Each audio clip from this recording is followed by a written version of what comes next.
নওগাঁর মহাদেবপুর উপজেলার চান্দাস ইউনিয়নের চান্দাস ডিগ্রি কলেজের এই মুহূর্তে শিক্ষার্থী, অভিভাবক এবং এলাকাবাসী মানববন্ধন করছেন। মানববন্ধনের শিক্ষার্থী, অভিভাবক এবং এলাকাবাসী অভিযোগ করছেন এখানকার যিনি প্রিন্সিপাল ছিলেন তিনি দায়িত্ব থাকাকালীন অবস্থায় নিয়োগ বাণিজ্য থেকে শুরু করে বিভিন্নভাবে অনিয়মে জড়িয়ে যান এবং এই অনিয়মের প্রতিবাদ করলেই কিন্তু বিভিন্ন সময় তার নিজস্ব একটা ক্যাডার বাহিনীর মাধ্যমে যারা অভিভাবক হিসাবে প্রতিবাদ করছিলেন তাদের উপর নির্যাতন চালানোর অভিযোগ তোলা হচ্ছে। এবং এই বর্তমানে যিনি দায়িত্বে রয়েছেন প্রিন্সিপাল হারুনুর রশিদ, তিনি দায়িত্ব থাকাকালীন অবস্থায় আওয়ামী লীগের সভাপতির একটি প্রভাব খাটিয়েছেন এবং বর্তমানে তিনি দায়িত্ব পালন করছেন আওয়ামী লীগের সভাপতি হিসাবে এবং তার বিরুদ্ধে একাধিক সুনির্দিষ্ট মামলা থাকার পরও তিনি কিন্তু এই কলেজের দায়িত্ব পালন করার কথা এখানে জানাচ্ছেন স্থানীয় ভুক্তভোগীরা। এবং এক্ষেত্রে নিয়োগ বাণিজ্য সহ যারা প্রতারিত হয়েছেন, নিয়োগ দেওয়ার নাম করে অগণিত মানুষের কাছে টাকা নিয়েছেন, টাকা যখনই তার কাছে চাইতে যায় মাস্তান বাহিনী লেলিয়ে দিয়ে এই সাধারণ মানুষকে হয়রানি এবং নির্যাতনের অভিযোগ তোলা হচ্ছে। আওয়ামী লীগের টাইমে আওয়ামী লীগের সভাপতি ছিল এবং তার কিছুই ছিল না। এখন 30 থেকে 35 বিঘা জমি,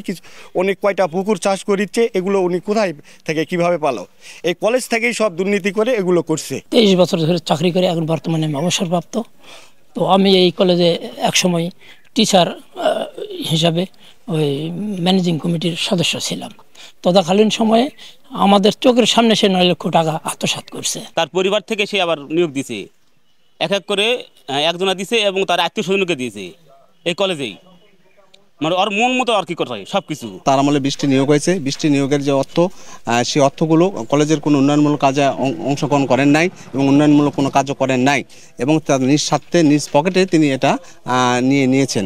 10 জনের কাছ থেকে টাকা তিনি নিয়েছিলেন চাকরি দেওয়ার অজুহাতে, কিন্তু তিনি চাকরি তো দেন নাই, বরং আমাদেরকে হয়রানি প্রতারণার শিকার করেছেন। কলেজে ঘাস কাটা বাবদে 1.5 লক্ষ টাকার ভাউচার দেখাচ্ছে, কিন্তু ঘাস 5 বস্তা কাটে 2 বস্তা চান্দা সে একজন নিয়ে যায়, 3 বস্তার ছোটো ভাই নিয়ে যায়। তারপরে আমাদের বর্তমানে যে মেম্বার নিয়ে গেল, সে এমনি সামনে উঠে নিয়ে গেল, উনি একটা প্রজেক্ট দিয়েছিল 2 লক্ষ টাকার ওই গ্যারেজের জন্য। সেটা উনি ওই টাকাটা আত্মসাৎ করে ওই কলেজ ফান্ড থেকে ওই কতবার টাকা পাস করে নিচ্ছে। এইচএসসি এবং ডিগ্রি লেভেলের এই ডিগ্রি কলেজ বর্তমানে পড়াশোনার সুষ্ঠু পরিবেশ রাখার স্বার্থে এই মুহূর্তে একদিকে এলাকার যারা অভিভাবক এবং শিক্ষার্থী রয়েছেন তারা বলছেন যে দ্রুত এই পরিস্থিতি সমাধা করে একটা শান্তিপূর্ণ পড়ার পরিবেশ নিশ্চিত করা খুবই জরুরি হিসাবে তারা দাবি করছেন এবং এই ক্ষেত্রে প্রশাসনের সুদৃষ্টি কামনা করছেন। নওগাঁর চান্দাস ডিগ্রি কলেজ এলাকা থেকে এম আর রকি, সময় সংবাদ।